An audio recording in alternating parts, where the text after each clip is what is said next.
Praise the Lord, my Lord, Louvado the seja o mightiest, Senhor, mightiest prophet meu of the Senhor, Lord. os poderosos profetas do Senhor. Amém, Amém, povo abençoado. Que tempo tão poderoso. Eu estou tão grato que eu posso vir e contribuir para esta poderosa discussão que está acontecendo depois da mensagem de hoje. Nós vimos uma conversa muito importante que o Senhor está trazendo para a igreja e a missão, a jornada para entender o arrebatamento da igreja desde que nós começamos esta jornada para trazer a mensagem do arrebatamento para vocês, das quais vocês estão muito cientes, que a missão primeira, principal, desde que fala com vocês, tem nesta dispensação. Nós sabemos que há uma outra dispensação que está vindo, muito brutal, muito violenta, e eu diria que é a mais severa dispensação, até mesmo a graça que estará disponível naquele tempo, depois desta dispensação, é muito severa. Eu posso caracterizar como uma graça severa. Então este é um tempo muito espantoso, quando o Senhor Todo-Poderoso está falando desde o céu, por vós comigo, que o próprio Messias, falando comigo depois da mensagem do arrebatamento e vindo para confirmar que tudo que eu disse para vocês a respeito do arrebatamento da igreja é absolutamente verdade. E também que é verdade que ele prometeu glória. Se você olhar na Bíblia, no livro do Gênesis até Apocalipse, você vai descobrir que está cheio de promessas. O Deus Todo-Poderoso, desde a queda no jardim, o que eu chamo o templo do jardim, porque era um tipo de adoração, aquela adoração que caiu lá. Então, desde aquela queda até o paraíso restaurado no livro do Apocalipse, você vê que toda a Bíblia está cheia de promessas. O Senhor Todo-Poderoso agora está prometendo para a humanidade que se você andar fielmente comigo, se você tornar-se justo diante dos meus olhos e fiel e santo, então eu vou te dar o seguinte. Então toda a Bíblia está cheia de promessas, e isto vem um tempo tão pivotante, quando nós estamos por um passo para entrar na dimensão da eternidade, e nós vimos que muitas pessoas guardam seus tesouros no banco, eles guardam seus tesouros nos tesouros lá fora dos bancos centrais, das reservas federais, muitos tesouros colocados, os tesouros deste mundo. Entretanto, para nós como cristãos, o Senhor está dizendo muito claramente que os nossos tesouros estão na Bíblia. Então, a Bíblia agora, enquanto lidamos com este tesouro de participar da natureza divina, essencialmente a glorificação da igreja, você vê que o Senhor agora está guiando a igreja e dizendo, veja para você o seu tesouro. Elas estão embancadas, elas estão depositadas na Bíblia, na palavra. É para lá que ele está dirigindo a igreja, para esses tesouros ocultos, eu disse. Novamente vou repetir aqui, que apenas tentar imaginar e vislumbrar que a humanidade, o homem caído que você vê executando as suas vidas na terra agora, pudesse participar da natureza divina de Deus, isso seria o máximo escândalo da graça. Seria um escândalo. Seria a questão mais que poderia causar indignação, que Deus agora diz que o homem pode participar da sua natureza divina. Então, a glória dele, que pertence a ele mesmo, agora ele faz um convite para a humanidade, para o homem caído, para vir e participar da sua natureza divina.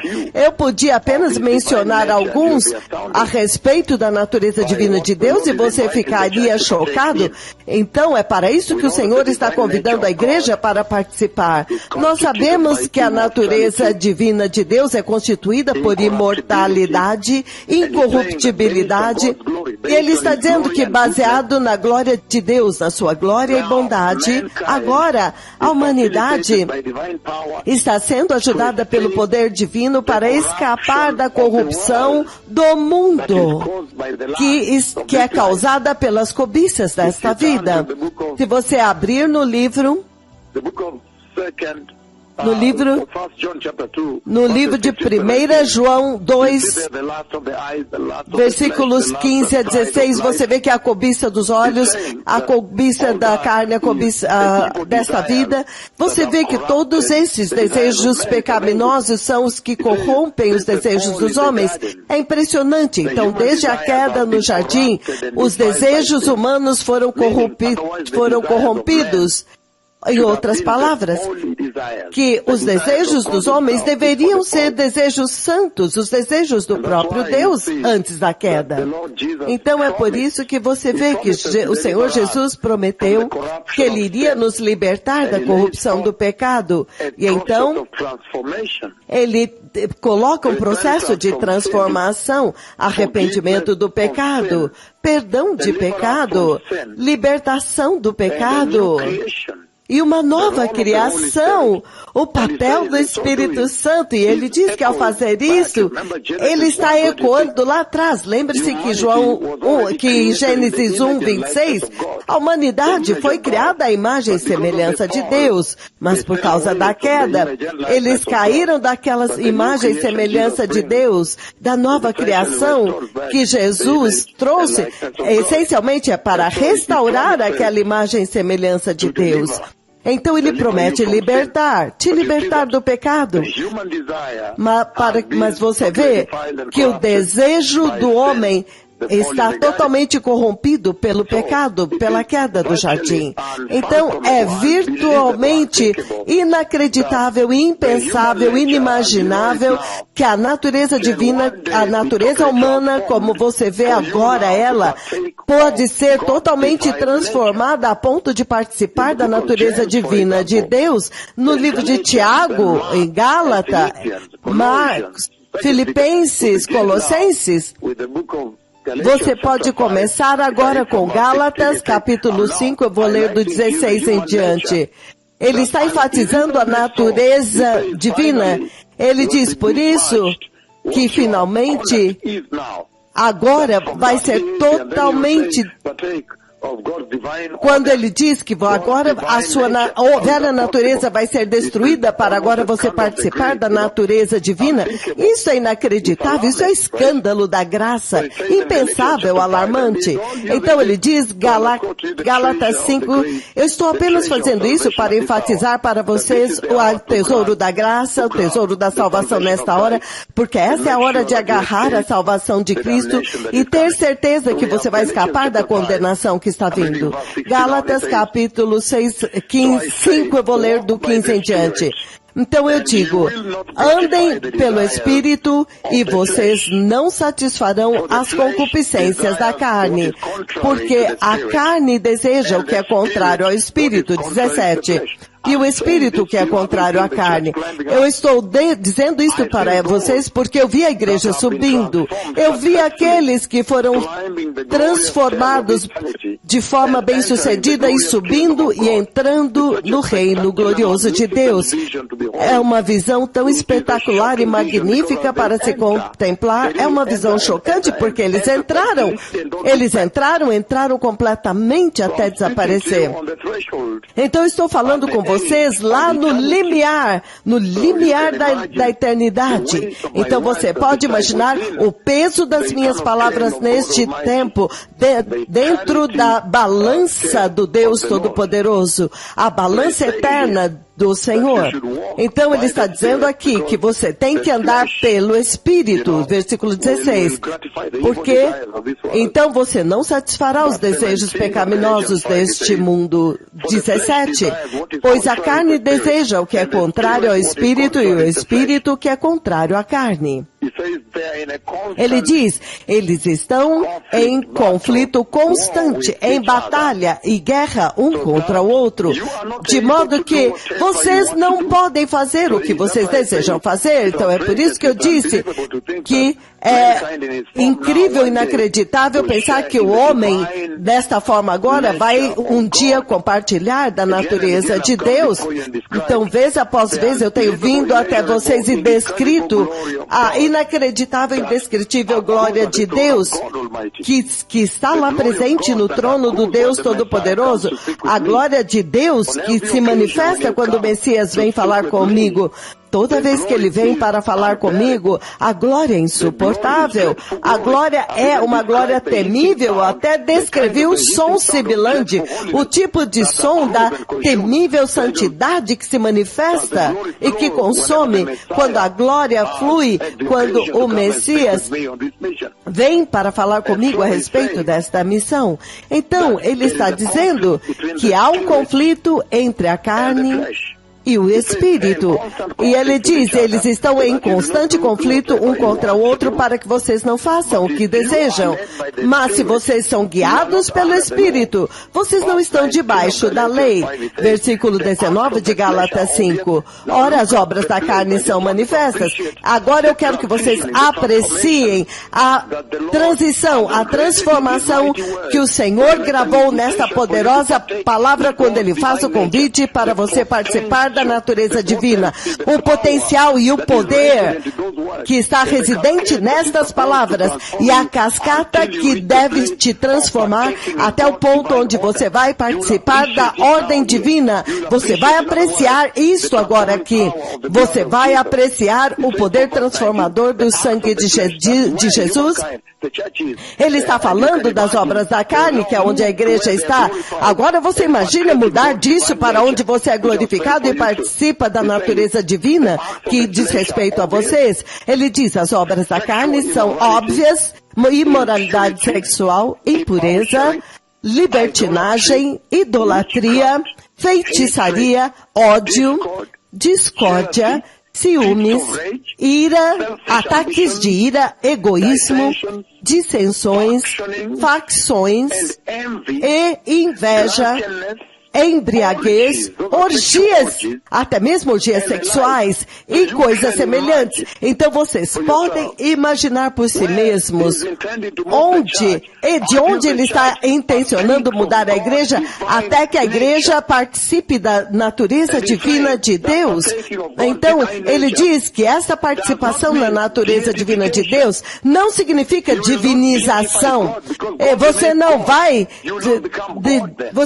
se tornar Deus. Deus vai continuar sendo Deus, mas ainda assim é impensável, é inimaginável que a partir de tudo isto alguém poderia se mover para a perfeição moral que define a ordem moral de Deus, a natureza de Deus, a excelência, a onipotência, onisciência. Tudo isso, todos estes princípios, poder sobrenatural, como nós veremos em um momento quando eu definir para vocês a natureza divina de Deus, a ordem divina de Deus. Mas somente imaginar que a humanidade vai sair da imoralidade sexual, que está em imoralidade sexual e impureza. E ele está falando, nós estamos falando de um Deus separado que não tem nada a ver com esses pecados. Ele é totalmente separado disso. Como ele poderia admitir o homem caído para dentro da sua ordem divina, para a sua natureza divina? Você sabe que a divindade de Deus não pode ser compartilhada. Então, agora ele faz um convite para convidar vocês para sentar com ele nesta mesa e compartilhar da natureza divina dele. Isto é uma questão inacreditável. Quem poderia rejeitar isso? Por isso, este é o momento para correr e agarrar a salvação.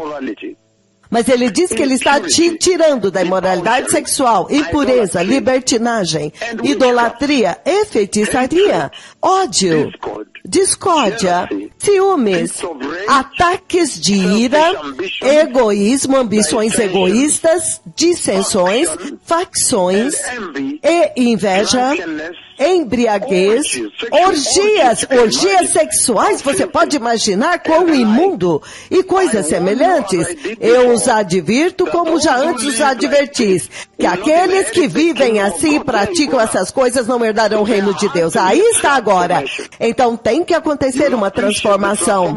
Nós vamos apreciar o poder transformador do sangue de Jesus.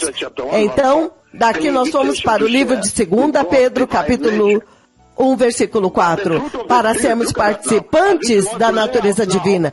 Mas ele diz que o fruto do Espírito, então agora você vai ver os particulares de Deus, as particularidades, a identidade que ele quer trazer para vocês.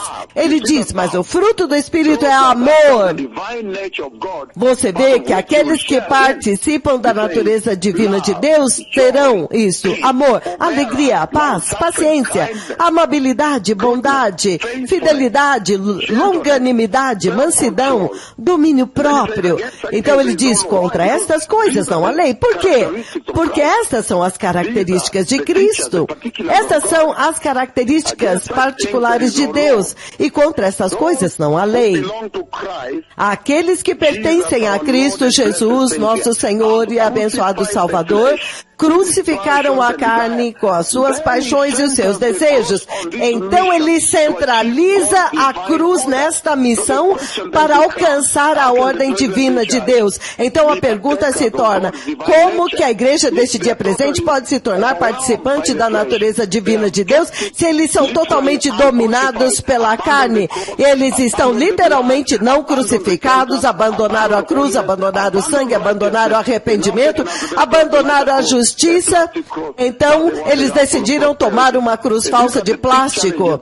Então, esses são os grandes desafios que o Senhor está colocando aqui e o despertamento que esta mensagem está trazendo para a igreja, para que agora você mude e abrace a verdadeira cruz e sangue de Cristo. E ele diz, aqueles que pertencem a Cristo crucificaram a carne com as suas paixões e os seus desejos. Então ele diz, se vivemos pelo Espírito, ele está te pedindo para viver pelo Espírito.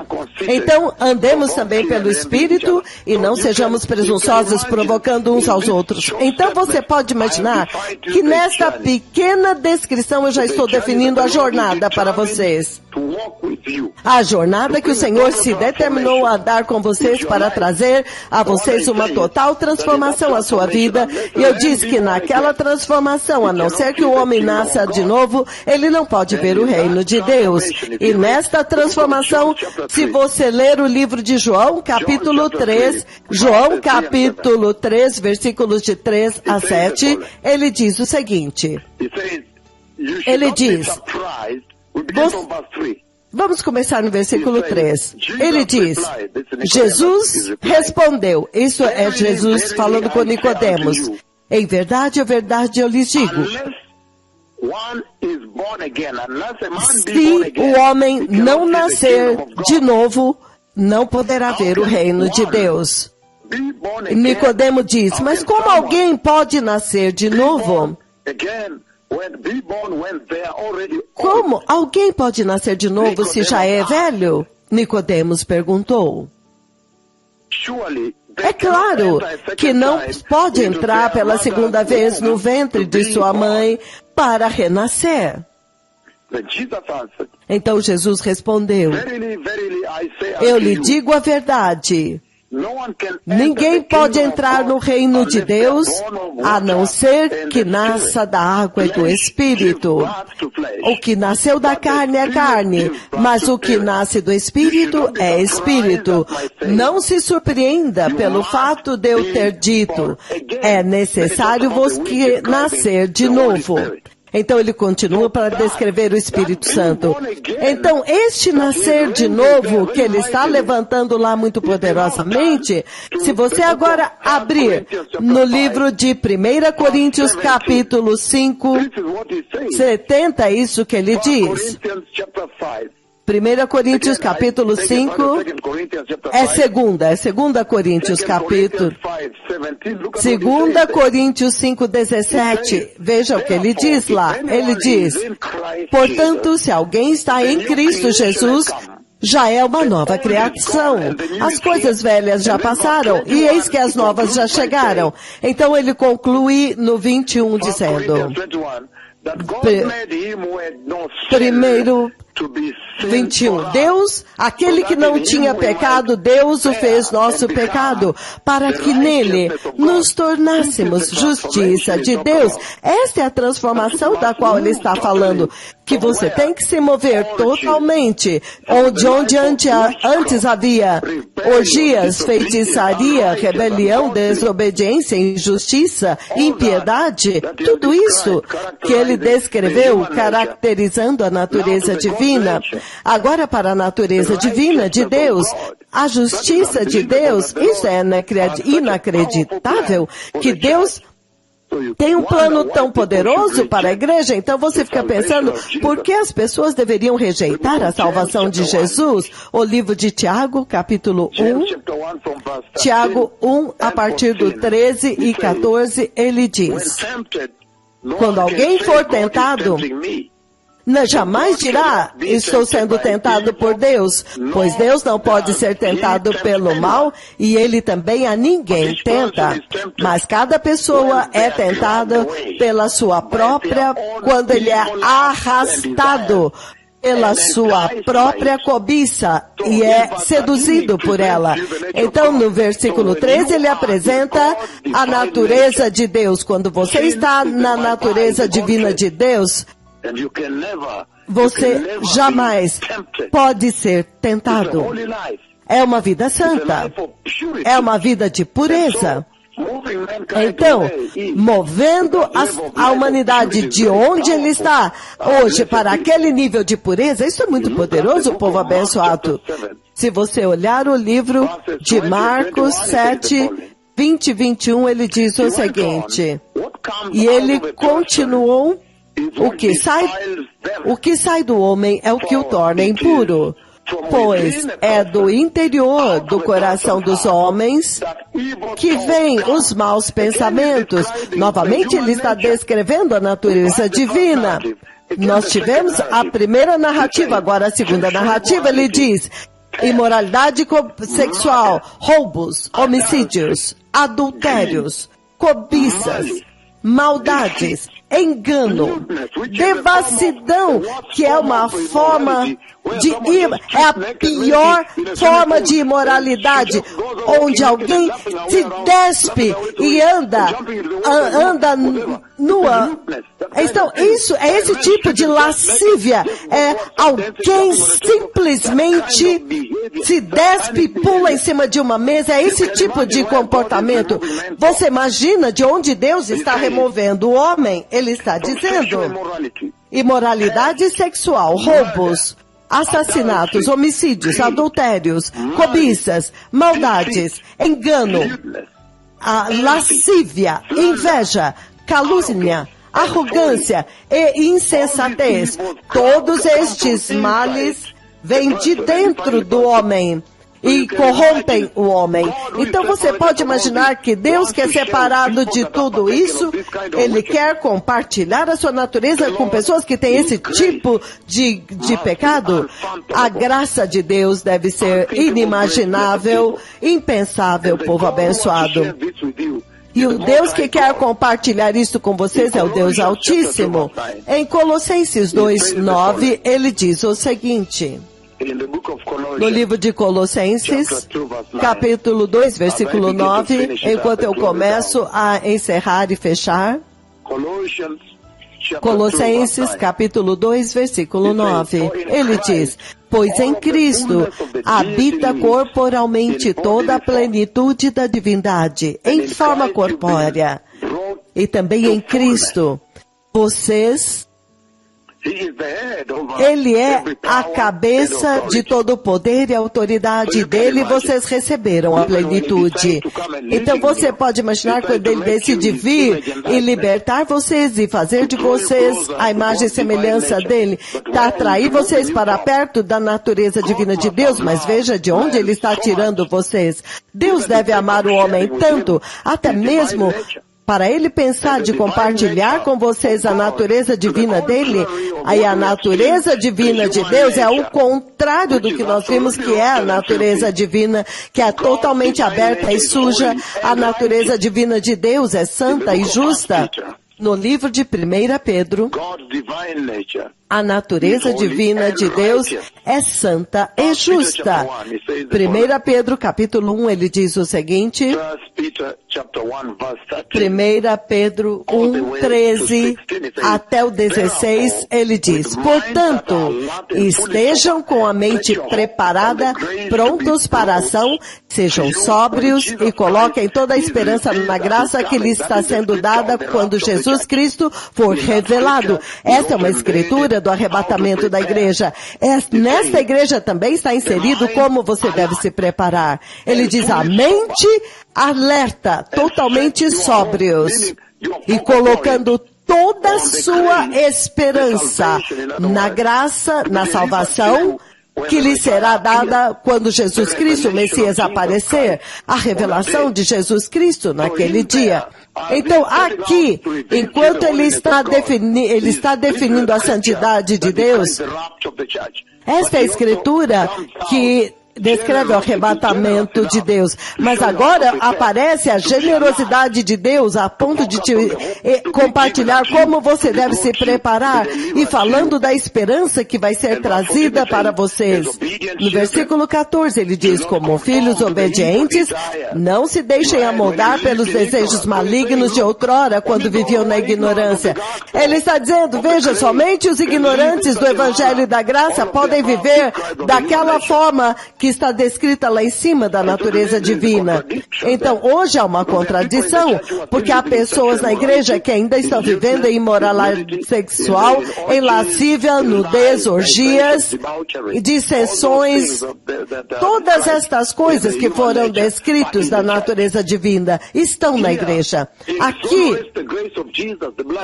ele exonera a graça de Deus, o Evangelho de Jesus, o Evangelho do arrependimento. Ele diz, nunca, jamais. Ele diz, somente aqueles que são ignorantes.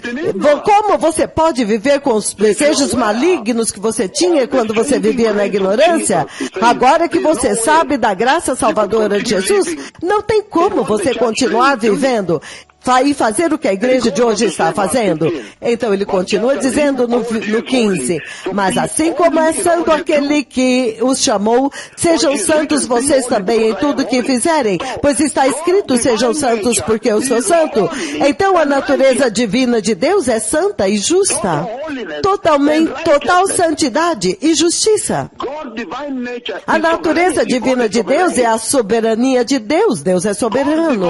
A natureza divina de Deus é a perfeição de Deus. Deus é perfeito. Ele é totalmente perfeito. Em Colossenses capítulo 3.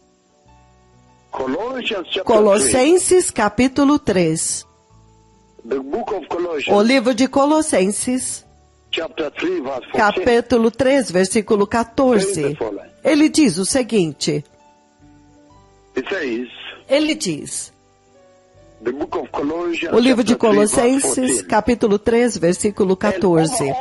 Acima de todas estas virtudes, revistam-se do amor, que é o elo perfeito, em perfeita unidade. Deus é perfeito e então ele exige perfeição da parte de vocês. Em outras palavras, ele está dizendo que a natureza divina de Deus, da qual vocês estão sendo participantes, convidados a participar, é excelência moral. Ele está dizendo perfeição moral. Ele está dizendo imortalidade, incorruptibilidade, bondade, controle, domínio próprio, misericórdia, gracioso, longânimo, bondoso. Você pode ter toda uma lista e você pode pegar na Bíblia toda uma lista para te mostrar como Deus tem sido bom para você. Então ele está dizendo que ele é santo, ele é justo, ele é sem pecado, ele é soberano, ele é perfeito. Ele não muda. Ele é fiel. Então vocês veem que maravilhosa disposição de amor que Deus avançou para nós, a igreja, fazendo, eu nem sei, é um convite afrontoso para um homem que está em imoralidade sexual, orgia sexual, abortos, adultérios, mentiras, enganos e tudo isso. E agora ele está convidando-os para compartilhar na sua exclusiva natureza, que é exclusiva somente de Deus, a natureza divina de Deus. Vocês então entendem, povo abençoado? É por isso que eu achei que este é um momento tão poderoso na igreja, até mesmo a igreja poder participar desta conversa, que é uma conversa divina, que agora ela possa saber que ela não pode abusar da graça, jamais. É uma graça poderosa, uma graça maravilhosa do nosso Senhor Jesus Cristo. Deus tem poder sobrenatural, do qual você pode compartilhar em alguma dessas coisas. Ele é o governante do universo. A sua natureza divina, como governador do universo, ele disse que vocês vão participar disto. E ele está dizendo onipotência, onisciência, excelência moral, domínio próprio, santo, perfeito, amoroso, não pode fazer nada errado, nunca muda, totalmente confiável, não pode mentir. Que convite tão maravilhoso. Obrigado.